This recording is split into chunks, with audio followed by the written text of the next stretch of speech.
Olá, pessoal. Bom dia, boa tarde, boa noite.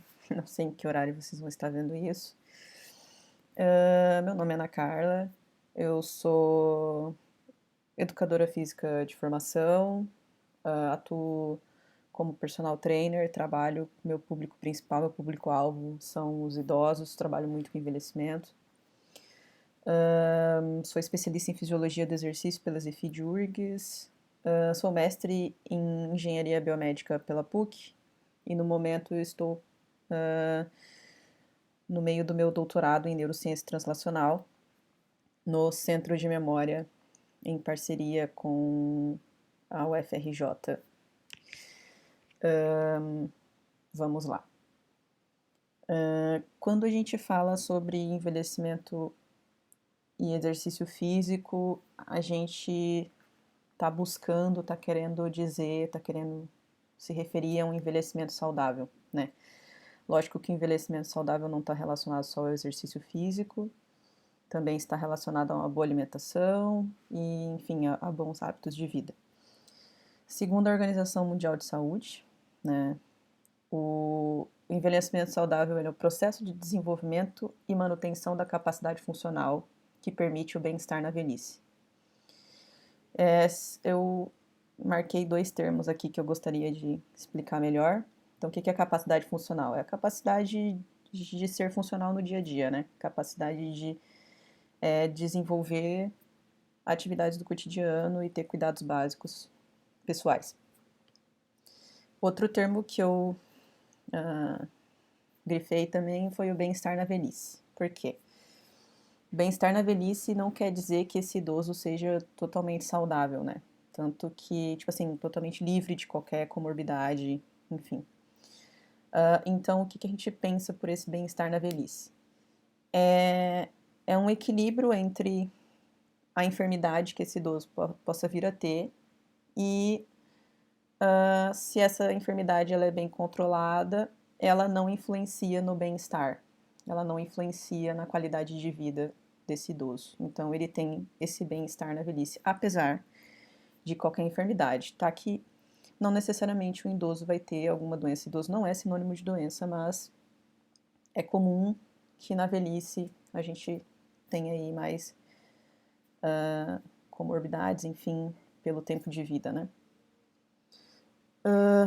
Quando a gente fala lá, quando eu falei lá para vocês de capacidade funcional, né, capacidade de desempenhar atividades do dia a dia, atividades do cotidiano, eu quero falar sobre a capacidade desse idoso ser independente, ser ativo, conseguir ter a sua vida, a sua rotina de maneira independente.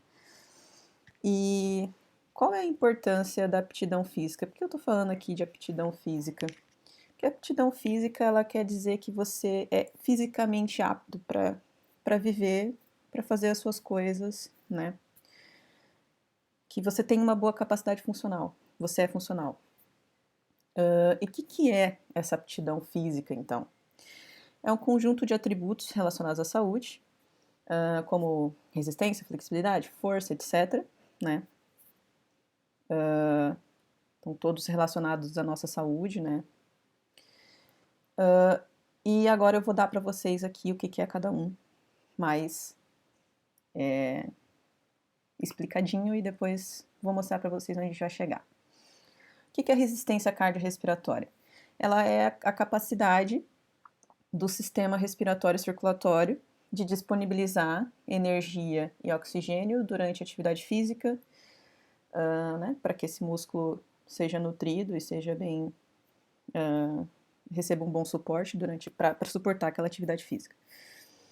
O que é a potência, né? É a força versus a velocidade do movimento. Um exemplo de potência é o próprio Bolt. Ele é pura potência, né? O cara corre 100 quilômetros ou 100 metros em 9 segundos. É muito potente, é muito rápido e é muito forte, né? Força muscular. Até coloquei o Ronnie Coleman aí para vocês, um fisiculturista excelente, muito forte, né? A força muscular é a habilidade do músculo em exercer força. E ele é um exemplo de força, ele sempre treinou com cargas altíssimas, né? O resultado está aí no corpo dele, bem visível. Por último ali, desse slide, a resistência muscular é a habilidade dos grupos musculares em produzir força de maneira repetida, né? É a capacidade do músculo em produzir força num espaço de tempo, assim, num certo espaço de tempo, tudo mais. Está muito relacionado ali com a resistência cardiorrespiratória também. São dois termos que podem se ajudar. A flexibilidade, que é a capacidade de extensão de músculos e tendões sem danos ou lesões, né? Tendo uma boa movimentação articular e uma boa amplitude de movimento, né? Quanto mais flexível você é, mais você tem capacidade de movimentação, né? Um idoso com pouca flexibilidade, ele às vezes não consegue nem colocar uma camisa, não consegue amarrar um tênis, né? Coordenação motora é a capacidade de você usar o seu músculo de uma maneira eficiente e prática e que gaste pouca energia, né? O nosso corpo ele é todo à base disso, de conseguir viver de uma maneira econômica energeticamente. E a coordenação motora é isso, é você ter esse equilíbrio em tudo. Coloquei uma imagem de criança porque é nessa fase da vida que a gente está treinando a coordenação motora a mil, mas a gente nunca deixa de treinar ela, né?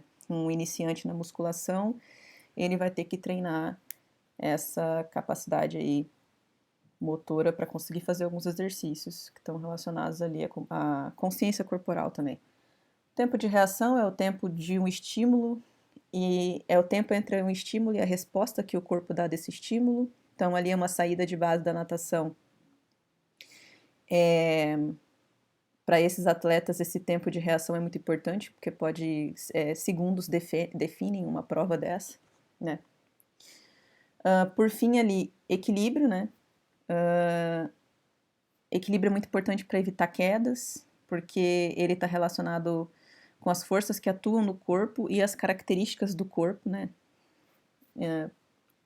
Isso é muito importante para o idoso. O equilíbrio é muito importante para o idoso, porque uma queda para um idoso pode ser uma coisa até muitas vezes fatal, dependendo da fragilidade dessa pessoa. E o equilíbrio, um bom equilíbrio, né, previne muito essas quedas. O que eu quis dizer com essas 8 valências que eu joguei para vocês aqui? O que significa para um idoso, né? O que significa para um idoso estar apto fisicamente, ter uma boa aptidão física? Significa ter a sua rotina, fazer as suas coisas independentemente. É muito importante, eu gosto muito de frisar a independência do idoso, porque a gente não gosta de ser dependente, né, dos outros. A gente sai ali da adolescência, início da fase adulta, a gente está sempre querendo cortar um umbilical, ser independente, e aí imagina você chegar lá nos seus 70, 80 anos de vida e voltar a depender dos outros. A dependência, ela causa muita depressão e uma série de outros problemas fisiológicos, e é muito fatal, assim, para um idoso, né? Ele pode... a qualidade de vida dele cai e tem um fim de vida, assim, muito ruim. Então, a aptidão física está relacionada com isso, tá ali relacionada com caminhar, né? Precisa ter força muscular, precisa ter equilíbrio, flexibilidade, tempo de reação para uma simples caminhada.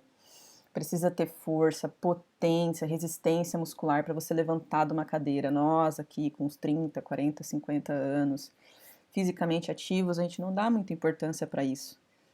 Só que quando a gente começa a perder, que a gente sente, né? Então, você conseguir caminhar, você conseguir se levantar de uma cadeira sozinho, você conseguir fazer essas coisas sozinho, são extremamente importantes.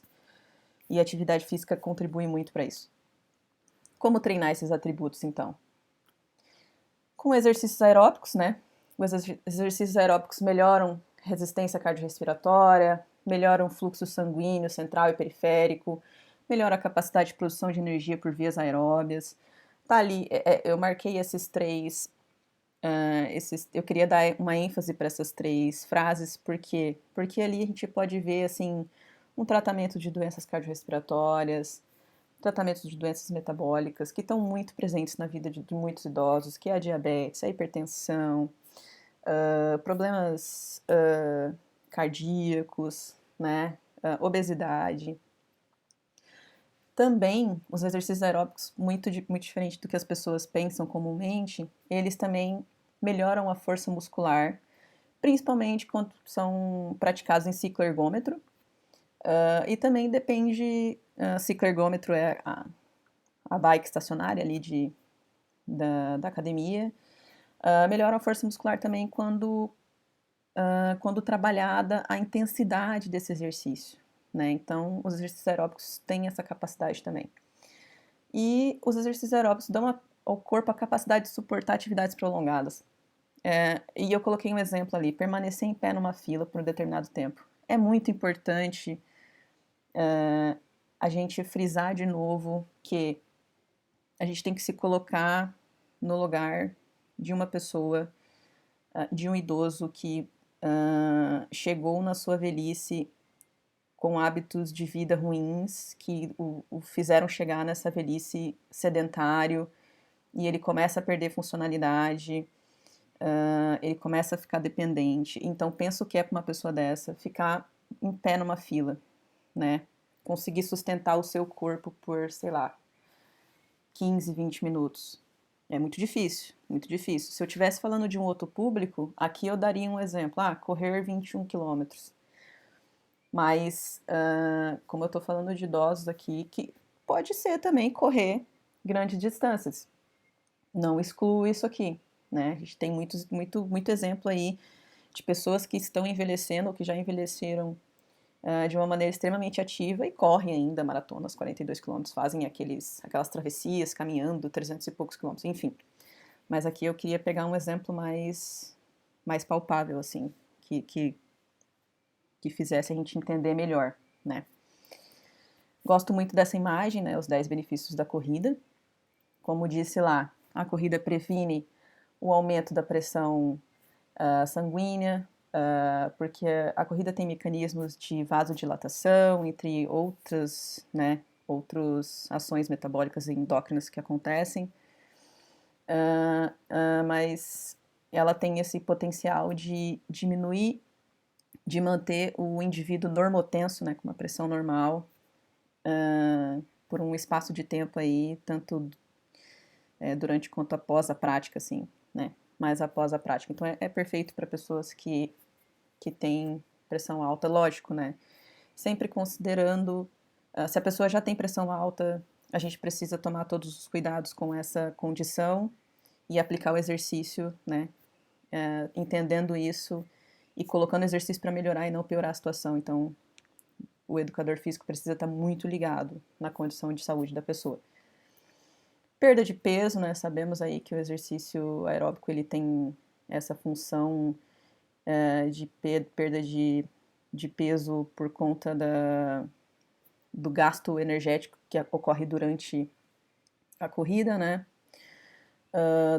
Vai depender muito também da intensidade que a pessoa faz esse exercício, do tanto de tempo que ela se dedica a isso. Mas ele tem uma grande capacidade de peso, de perda de peso. Aumenta a densidade mineral óssea por conta do impacto da corrida, por conta da força do músculo que o músculo exerce, da tensão mecânica que o músculo exerce sobre o osso, né? Entre outras questões endócrinas e metabólicas da corrida. Aumento de confiança, porque você começa a se tornar mais funcional, você começa a conseguir subir uma escada sem ficar ofegante, começa a conseguir fazer coisas e se sentir bem, né? Às vezes a gente tá lá com uma dor, não sei o quê, nananã, vai no mercado, vai fazer uma compra, essa dor só piora. Quando você começa a se exercitar, você começa a ter uma qualidade de vida, inclusive nisso, você se sente bem. após fazer atividades intensas, assim, né? Ir ao mercado, limpar a casa, etc.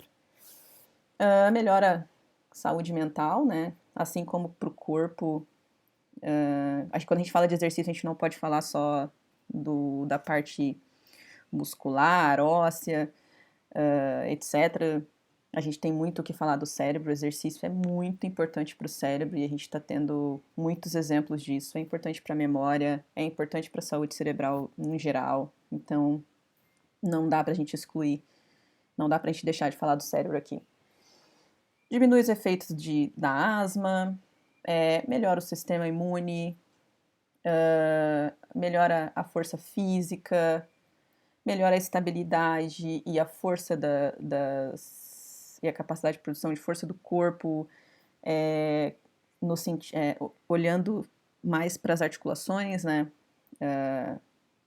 Melhora a saúde da articulação, né? Você ter um corpo bem funcional, você tem uma articulação mais saudável. Reduz os efeitos da diabetes naquela mesma linha, assim. O exercício, na mesma linha da pressão sanguínea, o exercício ele causa efeitos durante e pós o exercício que vão manter os níveis glicêmicos estáveis por um determinado espaço de tempo. Então, é muito importante uma rotina regular de exercícios, né? O exercício é um medicamento, é um medicamento, né? Medicamento que você não vai tomar e que não vai te causar nenhum outro efeito. Ele vai ser extremamente benéfico, então, é um tratamento aí não medicamentoso, na real. Melhor dizer assim, né? A dança é outra coisa maravilhosa, porque o que a dança tem além da corrida é a socialização, né? Então, para o idoso, essa socialização é muito importante. O idoso já passou por muitas perdas, ele está nesse processo de envelhecimento, enfim. E a socialização é muito importante, né? Nós somos seres sociáveis, a gente está aí vendo nessa pandemia o quanto isso faz falta. E igual na corrida, a dança também trabalha os atributos da aptidão física, né? Composição corporal, força muscular, perfil glicêmico, capacidade cardiorrespiratória, qualidade de vida, equilíbrio, habilidade de marcha, de caminhada, saúde cardiovascular. O interessante desse artigo, recomendadíssimo para quem quiser pegar aqui, professores aqui da EZFID, aqui da URGS, excelentes. Esse artigo traz diferentes tipos de prática, né? E os seus benefícios, então é muito legal de dar uma conferida. Não podemos deixar de falar de exercícios anaeróbios, né? Os exercícios de força, musculação, porque eles melhoram a capacidade do músculo em fazer atividades de curta duração e de grande intensidade, né? Atividades potentes, com força, né? E eles trabalham ali a potência, a força muscular, capacidade de produção de energia por vias metabólicas anaeróbias, etc. As vias metabólicas anaeróbias são vias de produção de energia mais rápida, né, que não dependem do oxigênio. Também ali causa adaptações neuromusculares, contrações dinâmicas concêntricas, excêntricas, isométricas. Aqui a gente fala sobre isso quando a gente, e eu quero dar um exemplo do porquê que eu coloquei essa adaptação neuromusculares. Coloquei porque está muito relacionado a quedas também, né? A maneira que o seu corpo reage a alguma situação extrema, por exemplo, tô caminhando na rua, vi que pisei num buraco, preciso ter um tempo de reação, mas também preciso ter o meu corpo pronto para receber aquele momento, porque vai ser bem intenso, né? Você vai ter que reequilibrar toda a sua estrutura corporal para tentar fugir daquele obstáculo e não cair, né? Então é muito importante que essas contrações estejam bem treinadas e estejam ótimas para agirem em qualquer momento, né? A gente não vai usar o corpo sempre só para musculação. A gente faz a musculação para poder usar o corpo no dia a dia. Exercícios anaeróbios também trabalham muito as fibras do tipo 2, né? Por que eu coloquei isso aqui? Achei importante pautar, né? A gente tem tipos de fibras diferentes no corpo. A gente tem as fibras do tipo 1, que são fibras mais resistentes, menos fortes, A gente tem as fibras do tipo 2A, que são mais ou menos intermediárias, elas são mais fortes que as fibras do tipo 1, menos resistentes que as fibras do tipo 1. E a gente tem as fibras do tipo 2B, que são muito fortes, uma grande capacidade de produção de força, mas elas são zero resistência. Em idosos, a gente encontra as fibras do tipo 2A em menor quantidade, né? Eles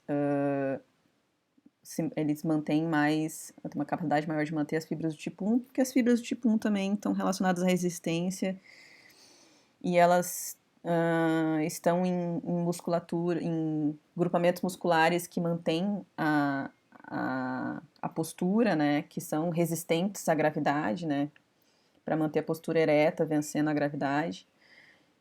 E é aquela lei do uso e desuso, né? Quanto mais sedentário, menos força eu tô fazendo, menos trabalho muscular. As fibras do tipo 2 são as primeiras que, que se perdem nesse processo.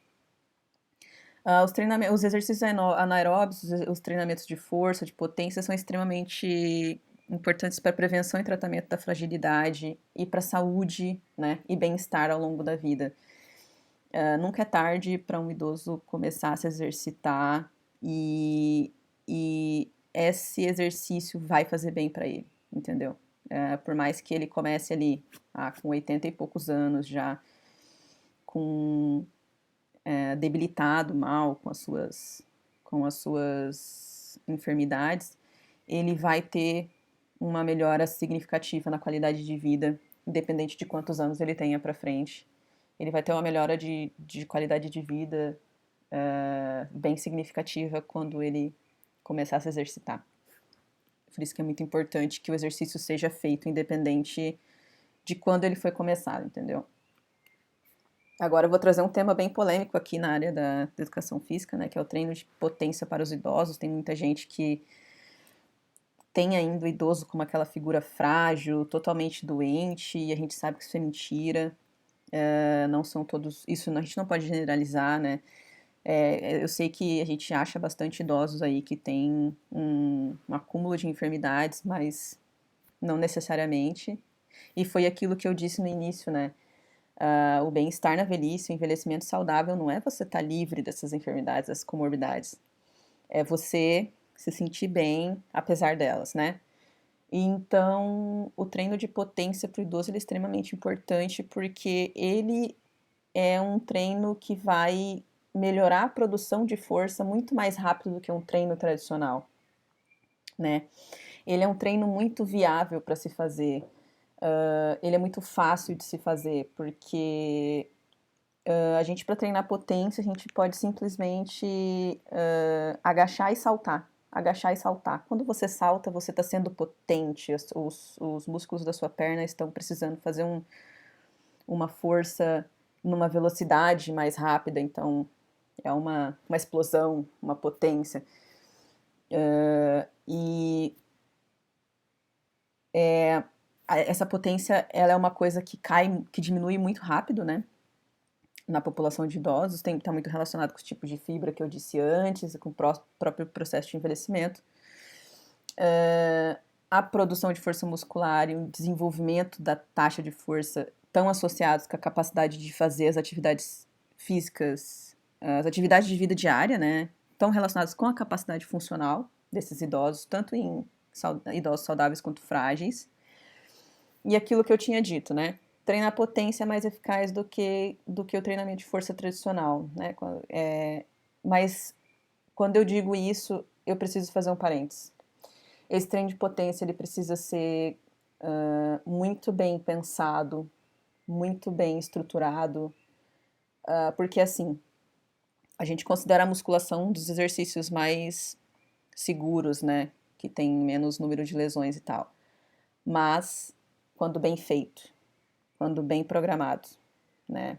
Tem muito professor que pode lesionar os seus alunos com um treino ruim, né? Isso é comum da gente ver. Então, tem que tomar muito cuidado, né? Você tem que saber o que você está fazendo quando você vai passar um treino de potência para um idoso. Bom, gente, eu termino por aqui. Eu espero que eu tenha conseguido passar para vocês um pouco sobre a importância do exercício físico para o idoso, né? Eu estou extremamente aberta a dicas e opiniões e a dúvidas, etc. Podem pegar meu contato com a professora Josiane. Espero que tenham gostado e queria dizer para vocês que hábitos de vida saudáveis são extremamente importantes para que a gente tenha um envelhecimento saudável e é a sua saúde, sabe? É a sua saúde. E a gente precisa mudar essa, essa visão do sedentarismo aí, esse padrão de vida sedentário e que se alimenta mal, porque é tão bom você estar em harmonia com o seu corpo, não digo estética nem nada, mas em harmonia com o seu corpo em questão de saúde mesmo. Você tem uma outra qualidade de vida, então vamos usar esse momento aí de pandemia para a gente olhar mais para esse lado, tá bem? É isso, pessoal. Muito obrigada.